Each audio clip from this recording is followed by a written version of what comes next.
მოგესალმებით, მეორე არხის ეთერშია არგუმენტების დრო ზვია დავალიანთან ერთად ჩვენ ვსაუბრობთ კვირის ყველაზე აქტუალური საზოგადოებრივი პოლიტიკური საკითხების შესახებ. მაშასე გუშინ საქართველოში 26 მაისი ქვეყნის დამოუკიდებლობის დღე აღინიშნა. გუშინდელი 26 მაისი გამორჩეული იყო უპირველეს ყოვლისა ალბათ იმით, რომ სადღესასწაულო ღონისძიებები არა მხოლოდ თბილისში, არამედ 11 თვითმმართველ ქალაქშიც გაიმართა. თუმცა გუშინ კიდევ ერთხელ გამოჩნდა ისიც, რომ 2011 წლის 26 მაისის შემდეგ ამ დღემ საქართველოში მეორე და არც თუ საზეიმო დატვირთვაც შეიძინა.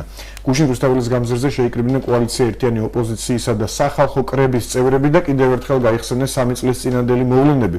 შეგახსენებთ, რომ 2011 წლის 26 მაისს თბილისში რუსთაველის გამზირზე სპეცდანიშნულების რაზმებმა ძალის გამოყენებით დაშალეს სახალხო კრების ორგანიზებით მიმდინარე საპროტესტო აქცია, რასაც მსხვერპლი მოყვა.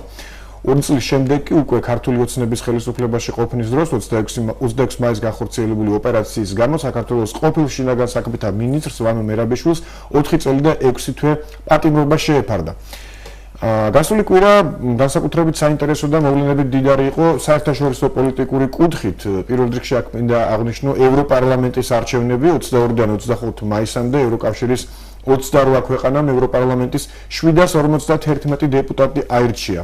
როგორც ევროპელი ექსპერტები აცხადებენ, ამ არჩევნების თავისებურებად შეიძლება ჩავთვალოთ რადიკალური და ევროსკეპტიკურად განწყობილი პარტიების შესამჩნევი გაძლიერება ევროპის პარლამენტში. საკმარისია აღნიშნოს, რომ მაგალითად საფრანგეთში ევროსკეპტიკურად განწყობილმა მარინ ლეპენის ნაციონალურმა ფრონტმა ევროპარლამენტში საფრანგეთისთვის განკუთვნილი ადგილების ყველაზე დიდი ნაწილი დაისაკუთრა, ხოლო მმართველი სოციალისტური პარტია ხმების მხოლოდ 14%-ს დასჯერდა.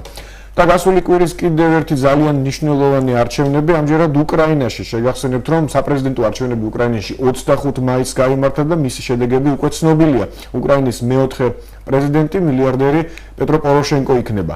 აღსანიშნავია, რომ როგორც კიევის ახლდარჩეულმა მერმა და ევრომაიდანის ერთ-ერთმა ლიდერმა ვიტალი კლიჩკომ განაცხადა, არ არის გამორიცხული, რომ უკრაინის ახალი პრეზიდენტის მრჩეველებს შორის საქართველოს ექს-პრეზიდენტი მიხეილ სააკაშვილი და საქართველოს ეკონომიკის ყოფილი მინისტრი კახა ბენდუკიძეც მოხვდნენ.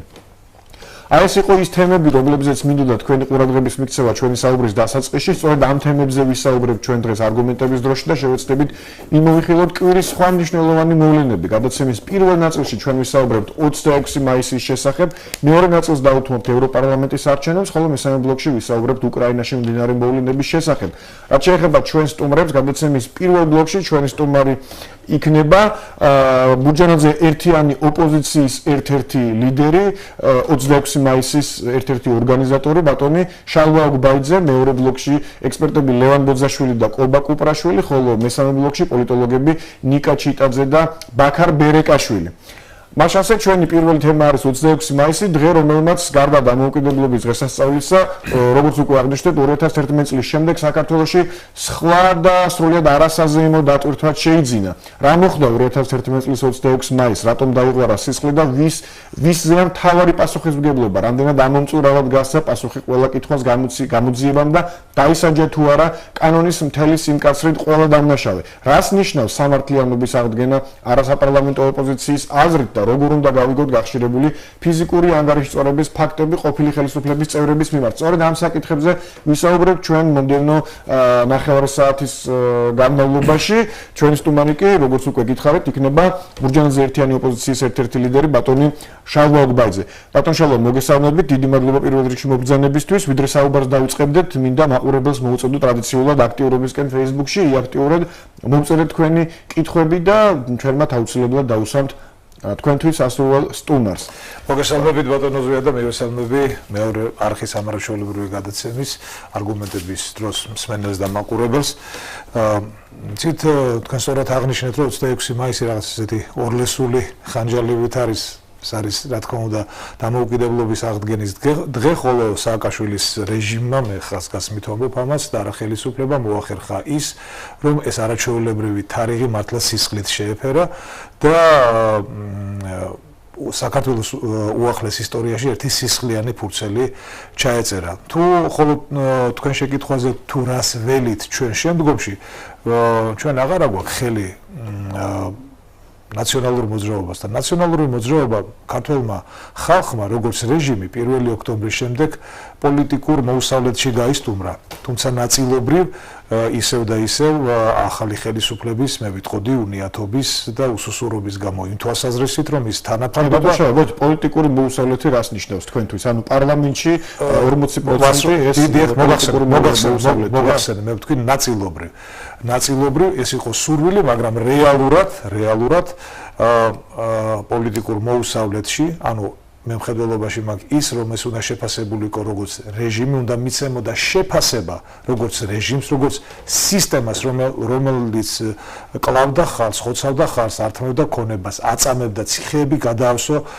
თითქმის 9 მილიონამდე ადამიანი ციხე გამოვლილი აღმოჩნდა სხვადასხვა უპირატესად პოლიტიკური ნიშნით და რაღა შორს მივდივართ 1 ოქტომბერმა რამდენიმე ათეულ ჩვენს თანამებრძოლს ხო ციხეში მიუსრო პოლიტპატიმრის სტატუსით. აი ეს სისტემა უნდა შეფასებული იყო და სისტემის შეფასება ყველაფერს თავის ადგილზე და ასე თქვა დაალაგებდა და სამწუხაროდ ჩვენ რა მივიღეთ.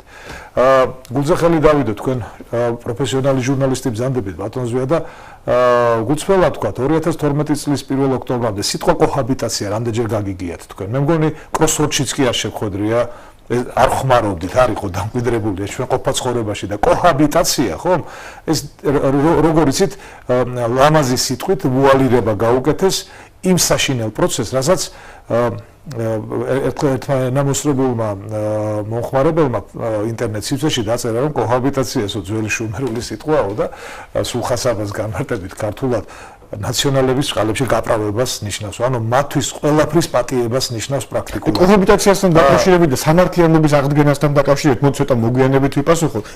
ვისაუბროთ. მე მინდა ისე 26 მაისს დაუბრუნდეთ პირველ რიგში და 26 მაისის ირგვლივ ასე ვთქვათ, გავიხსენოთ ისე 26 მაისი. პირველ რიგში საინტერესოა კაპიტონმა ნინო ბურჯანაძემ არაერთხელ აღნიშნა რომ რომარ ყოფილიყო 2011 წლის 26 მაისი არ იქნებოდა 2012 წლის 1 ოქტომბერიც. თუმცა თუნდაც იგივე ნაციონალური მოძრაობის წარმომადგენლები სხვაგვარად ფიქრობენ ისინი აცხადებენ რომ ამ დღეს 26 მაისს ადგილი ქონდა სახელმწიფო გადატრიალების მცდელობას აქ იყო სხვა ქვეყნის ინტერესები სხვა ქვეყნის პირდაპირ თქვათ ამბობენ რომ იყო ჩართული უცხო ქვეყნის აგენტურა და ასე შემდეგ და ასე შემდეგ მოდ კიდევ ერთხელ შევახსენოთ მაყურებელს ვინ იყო 26 მაისის ორგანიზატორები ვინ იყვნენ და რა იყო მთავარი მოთხოვნა ამ აქციას მე საერთოდ პოლიტკორექტულობა მოითხოვს რომ ოპოზიციური ძალა სხვა პოლიტიკური პარტია ძალიან ძილობიანად მოიხსენიო მაგრამ თქვენგან განსხვავებით მე რა თქმა უნდა და ძალიან ბევრი ადამიანი საქართველოში ვერავითარ შემთხვევაში ნაციონალურ მოძრაობას უკვე ვეღარ მოიხსენიებს პოლიტიკურ პარტიად ნაციონალური მოძრაობა ეს არის ჩამოყალიბებული რეჟიმი და 26 მაისი ეს იყო სარკე პირდაპირ და ფოკუსირება მთელი იმ პროცესებისა რამაც ჩვეულებრივი რიგითი პარტია საქართველოში აღაზევა უცბად და შემდგომ აქცია პირსისხლიან რეჟიმად 26 მაისის სწორედ ამის ფოკუსი იყო და კიდევ ვიმეორებ სამწუხაროა რომ კვლავ ხანდახან წაუწდებათ ხოლმე ჟურნალისტებს თქვენ არ გეხებათ და ადამიანებს ენა მოჩლეკით მოიხსენიონ ნაციონალური მოძრაობა როგორც ოპოზიციური პარტია. კიდევ ვიმეორებ ეს არის არა ჩვენ ვალდებულობთ მოიხსენოთ როგორც ოპოზიციური პარტია მიუხედავად იმისა რომ შეიძლება ყველა ჟურნალისტს ჰქონდეს თავისი პიროვნული შეხედულება თუ პარტიის მიმართ. ღმერთმა დაიფაროს ყველა სიკვდილისაგან მაგრამ 26 მაისს როდესაც ხლა ვანო მერაბიშვილზე თქვენ შესავალში ახსენეთ კიდევაც რომ მას მიესაჯა 4 წელიწადი ციხე. ჩვენც ვიყავით იქ დაკითხვაზე სხვათა შორის მაგრამ არავის კითხვა არ დაუსვავს, აი ერთ დეტალზე თქვენ ეს კარგად იცით. მაგალითად, ჩვენი ორი თანამებრძოლი, ორი ცხედარი, ხო? გადაასვენეს მეორე დილით პროჟექტურაში, გადარეცხეს სისხლით რუსთაველის გამზირი, ამ ჩაატარა სისხლიანი აღლუმი ჭყალებში მხედართავარმა და შემდგომ ეს ცხედრები მოიტანეს და შემოდეს ერთ-ერთი კომერციული დაწესებულების მაღაზიის თავზე. ეს ხომ ერთ ადამიანს, ერთ პოლიციელს არ გავა. ეს ამაში ჩართული იყო მთელი სისტემა.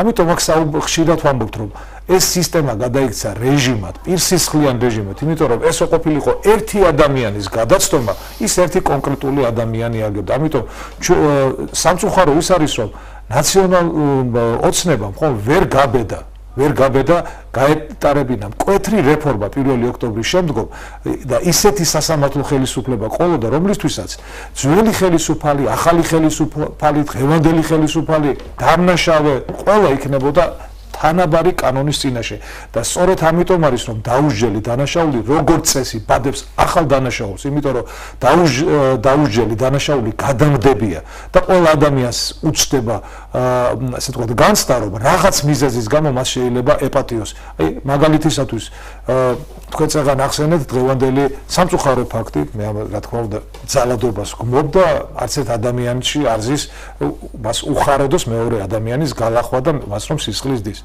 მაგრამ მოდი შევხედოთ ეს შედეგი ხომ არ არის იმ წახალისებული დაუსჯელობის სინდრომისა, ყველაფერს ხო თავისი მოტივი აქვს, იყოს დასრული ადამიანები მონაწილეობდნენ, ეს ხო შეიძლება ითქვას რომ ეს ნასვამობის გამო რაღაცის გამო მოუვიდა.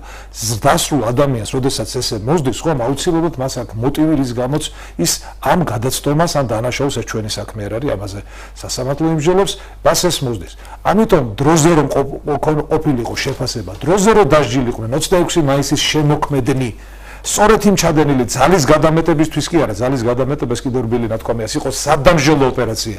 მთელი საქართველოსათვის განკუთვნილო, თუ ღმერთი გაგიწყრება და თქვენ სხვანაირად იაზრონებთ და თქვენ წახვალთ ნაციონალური მოძრაობის და სააკაშვილის რეჟიმის წინააღმდეგ დაიმახსოვრეთ, აი ეს მოგივათ.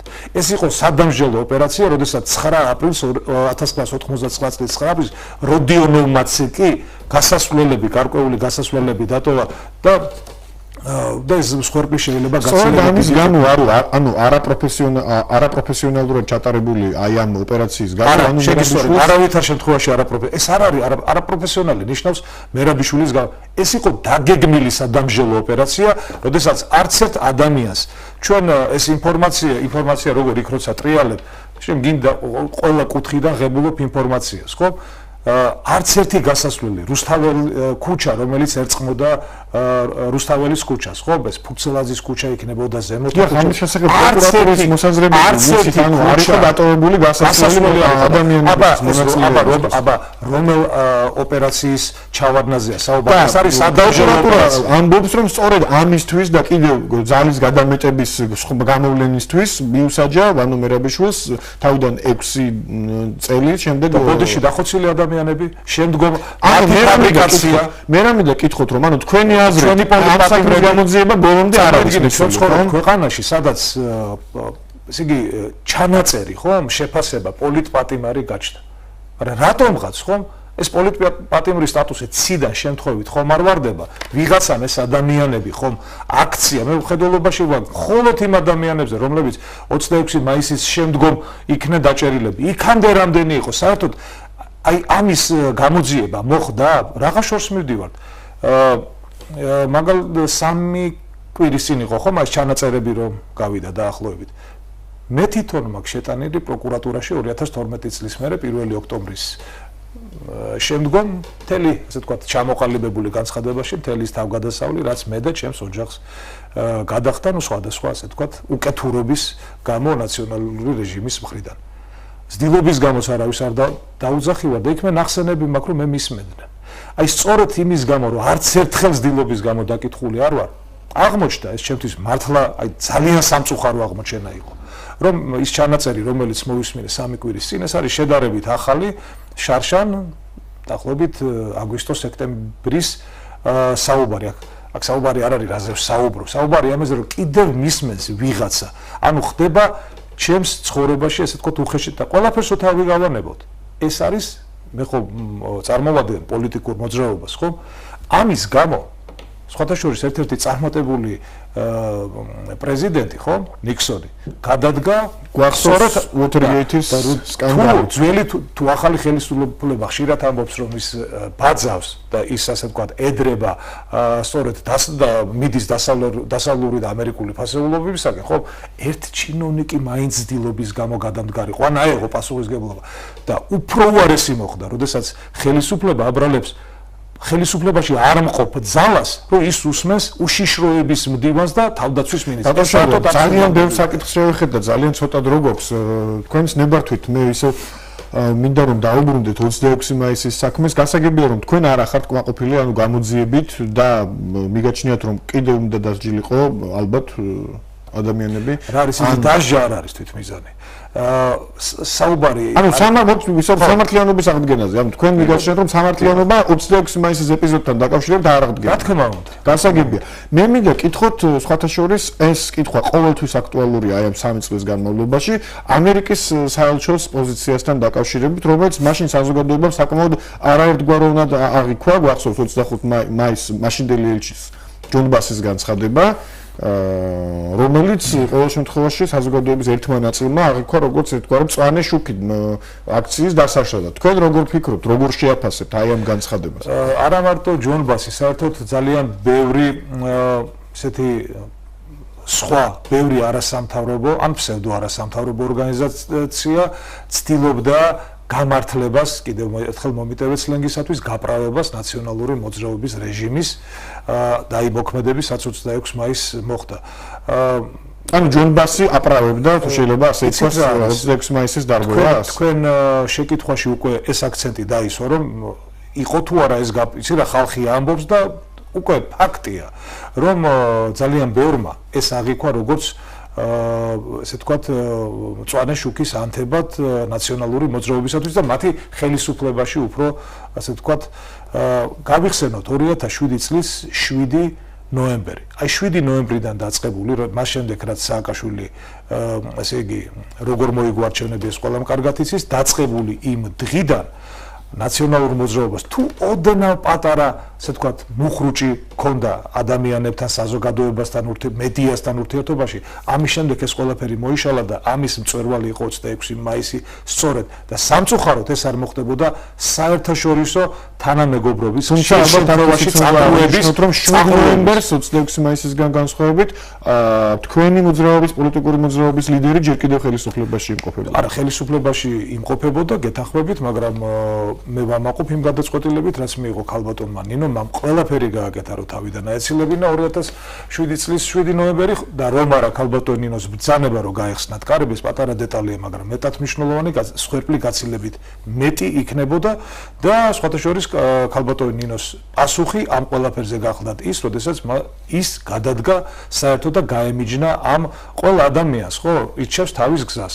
სწორედ ამ ნაბიჯის გამო ძალიან ბევრი თანამოაზრე აღმოჩნდით ქალბატონი ნინოს გვერდით. გასაგებია და მაინც ამერიკელების პოზიციას რომ დაუბრუნდეთ, აქ ჯონ ბასი საუბრობდა რადიკალურ ოპოზიციაზე, რომელსაც სურს სიტუაციის კონფლიქტის გამოწვევა, შემდეგ უკვე ერთი თვის შემდეგ ასევე ამერიკის საელჩოს ერთ-ერთი მაღალჩინოსანი საუბრობდა იმაზე, რომ ამერიკაში რომ ობამასთვის ვინმე ხელი შეეშალა დამოუკიდებლობის დღეს აღლუმის მიღებისგან იქად ძალას გამოიყენებდნენ, ეს ყველაფერი მაშინ და იმ შემდეგ ერთი პატარა დეტალია გამოჩენილი, რომ ობამას რომ მიწაეგო, ხო? და წაგებული ომი მოგებულად რომ გამოეცხადებინა, უბრალოდ არ იქნებოდა 26 მაისი ამერიკაში. ეს პატარა დეტალია, მაგრამ შესაძლოა ამაზე არ შეგეკარგოთ. იმიტომ რომ მხედართავარი, რომელიც ფორთხავს გორის მიწაზე, მას უბრალოდ მორალური უფლება არ ქონდა მიიღო აღლუმი.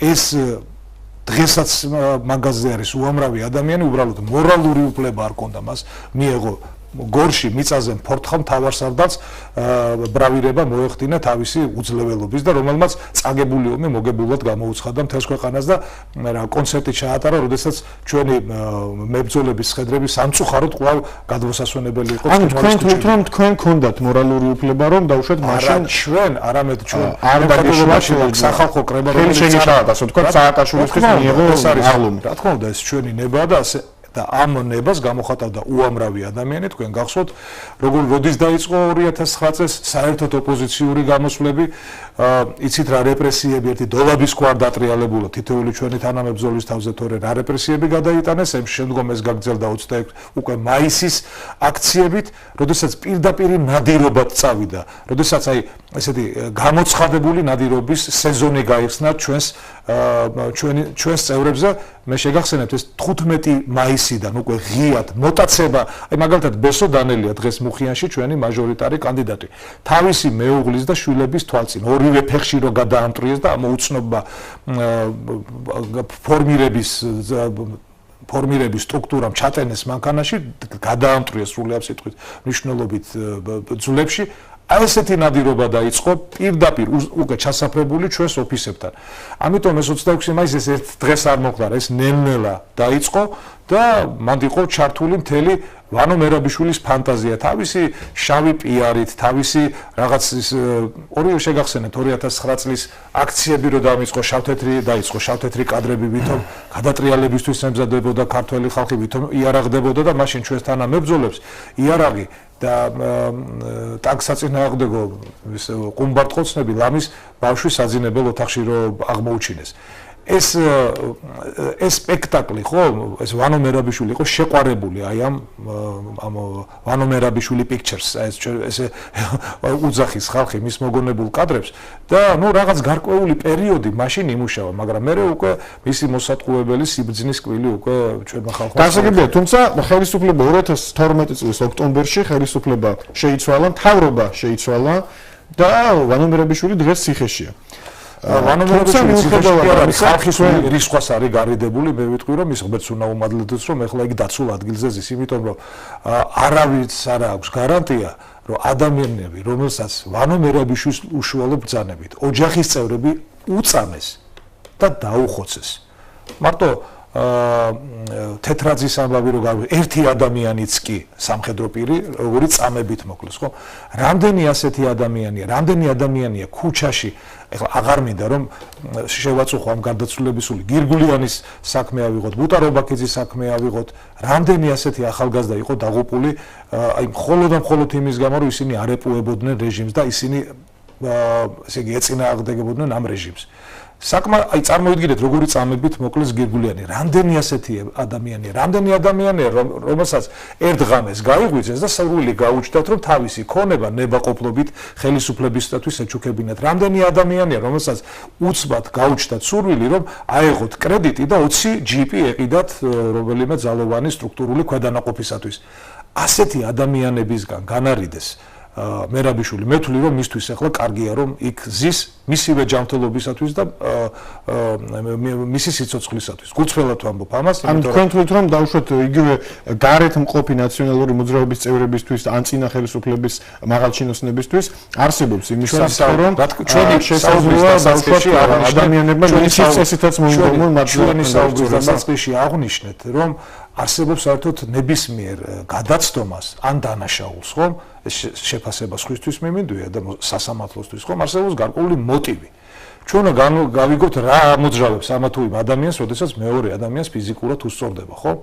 აბა გადავხედოთ უახლოეს წარსულს, რეები ქონდათ გაკეთებული ამ ადამიანებს. ამიტომ მე არ ვამართლებ ძალადობას, მაგრამ მე შეძლებს და გვარად ხსნი მოტივს, რის გამოც ეს ადამიანები ასე იქცევიან და როდესაც მე ახლა როგორც ინჟინერი ძალიან კარგად ვიცი, ასეთი მეცნიერება არსებობს, დისციპლინა არსებობს, მასალათა გამძლეობა და როდესაც შეკუმშავ ზამბარას, ხო, უარყოფითი ენერგია გროვდება. შემდგომ ახალი ხელისუფლების მოსვლის შემდეგ გაჩნდა მოლოდინი და ეს კიდევ უფრო შეიკუმშა ეს ზამბარები.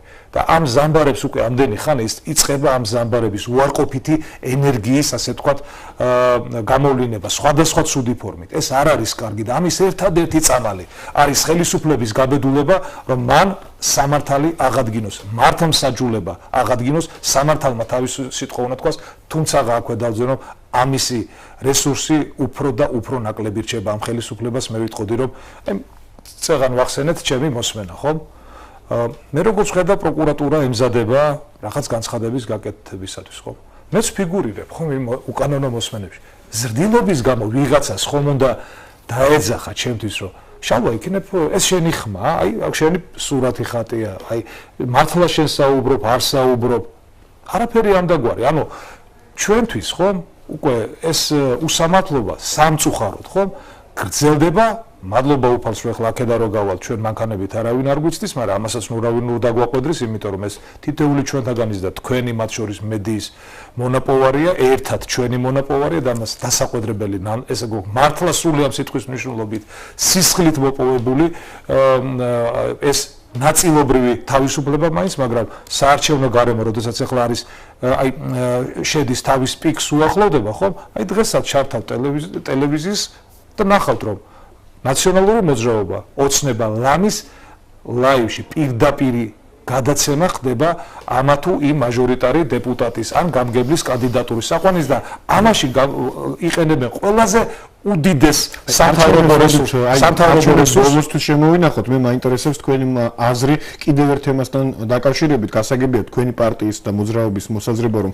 ახალმა ხელისუფლებამ არ აღადგინა სამართლიანობა არაერთხელ მოგვისმენია ეს თუნდაც ქალბატონ ნინო ბურჯანაძისგან რომ დაპირება სამართლიანობის აღდგენასთან დაკავშირებით დარჩა დაპირებად ეს არის ერთ-ერთი მთავარი სლოგანი ასე ვთქვათ თუ შეიძლება ითქვას თქვენი პოლიტიკური მოძრაობის მაგრამ მაინტერესებს მიზეზი თქვენი აზრით რა არის ამის მიზეზი ეს არის ქართული ოცნების სისუსტე თუ ეს არის პოლიტიკური ნების არარსებობა ანუ ქართულ ოცნებას არ სურს თქვენი აზრით აღადგინოს სამართლიანობა თუ ის უბრალოდ იმდენად სუსტია რომ მას ვერ ახერხებს ნუ ერთი არის ფაქტი რომ პოლიტიკური ნება არ არსებობს ეს არის ფაქტი ეს არის რის წინაშეც ჩვენ დგავართ. ეხლა არ სურს, იმიტომ ვერ სურს ორი მოსაზრება ყოველ შემთხვევაში იმ ადამიანებისგან, რომლებიც ელოდებოდნენ ამას და რომლებსაც ჰქონდათ მოლოდინი, რომ აი ყველა ის საქმე გადაისინჯება, ყველა განაჩენი. ორი ვერსია ძირითადად. ერთი ვერსია არის, რომ უბრალოდ ქართული ოცნება შევიდა ძალიან ღრმა კოჰაბიტაციაში, თუ შეიძლება ასე ითქვას, ნაციონალურ მოძრაობასთან. მეორე ვერსია არის, რომ ქართული კოჰაბიტაციაში გერამს ქართული სიტყვა თქვა ძალიან აითქვიფა ნაციონალურ მოძრაობაში უკვე პარლამენტში შეიქმნა ეგრეთ წოდებული მენტალური უმრავლესობა. მე შეგახსენებ თქვენ, როდესაც ანტიდისკრიმინაციულ კანონს ღებულობდნენ 115 0-ზე იყო. ანუ საკონსტიტუციო უმრავლესობა შეიქმნა, ერთი ადამიანი არ იყო წინააღმდეგი. ანუ აქ უკვე გაფორმდა მათი როგორც მენტალური, ასე ვთქვათ, უმრავლესობა. სამწუხაროა რომ ესე იგი უკვე უსამართლობისგან დაჩაგრულ ადამიანს მართლა ხომ გელი შეჭამს თუ გლისფერი ტურა ნაციონალი თუ ნაციონალური მოძრაობის სფერი ტურა ამას უკვე დიდი მნიშვნელობა აღარ აქვს სამწუხაროდ სამწუხარო ის არის რომ ძალიან უნიათოდ მოიქცა ნაციონალური მოძრაობა იმდენად უნიათო რომ ნაციონალური მოძრაობის რაც კი რამე ჭუჭი ქონათ ხომ ყველაფერი ეს ჩამოკიდეს ქართულ ოცნებას ადამიანის უფლებების შელახვა, უკანონო პატიმრობა, ადამიანების წამება, კრიმინალის გაზდა და ასე შემდეგ.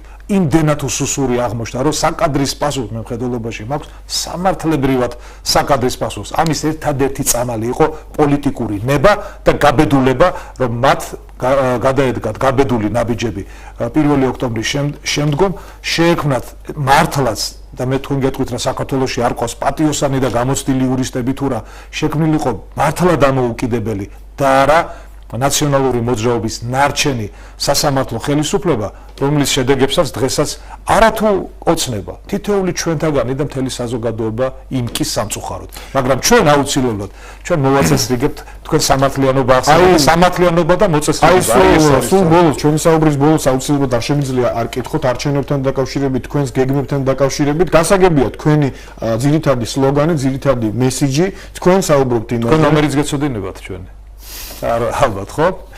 შეგახსენებთ 3 ნომერი ვართ. უმჯობესია თუ თქვენს ნომერს თქვენი თქვით და რაც შეეხება საარჩევნო გეგმებს ცნობილია რა თქმა უნდა საზოგადოებისთვის თუ თქვენი ძირითადი გზავნილები საზოგადოების მიმართ თქვენ საუბრობთ ზუსტად იმას რომ არ აღდგარა სამართლიანობა რომ სამართლიანობის აღდგენის გარეშე ქვეყანა ვერ განვითარდება და რომ თქვენ პირდებით ზუსტად მოსახლეობას ამას ალბათ ამ ფონზე უნდა ამორჩევნა უნდა გააკეთოს არჩევანი თქვენ რას ელოდებით აი ამ არჩევნებისგან რა პროცენტი რა საზოგადოების რა ნაწილი დაგიჭერთ მიუხედავად იმისა რომ უზარმაზარი რესურსი სამთავრობო რესურსი ადმინისტრაციული რესურსი არის ჩართული მართლაც ჩვენ საწინააღმდეგოდ ხო და ძირითადად წამოწეული არის ნაციონალური მოძრაობის და ოცნების ყელყელაობა ნაციონალური მოძრაობა მყავს განსაკუთრებით რომელიც იქით ამონათებს და წეღა როგორც მოგახსენეთ იქით ჩამოკიდა მთელი სიმძიმეები პოლიტიკური სიმძიმეები და დანაშაულებები რაც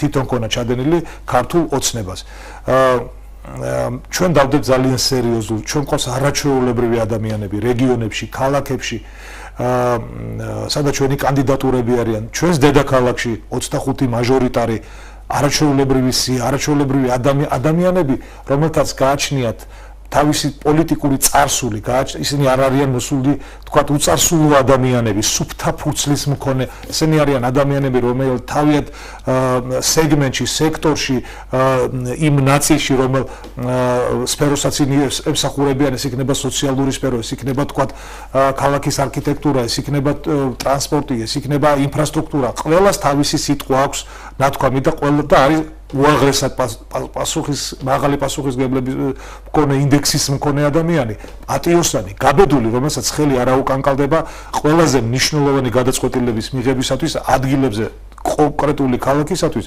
ჩვენ შეიძლება ახლა თბილისის მაგალითზე ვილაპარაკოთ.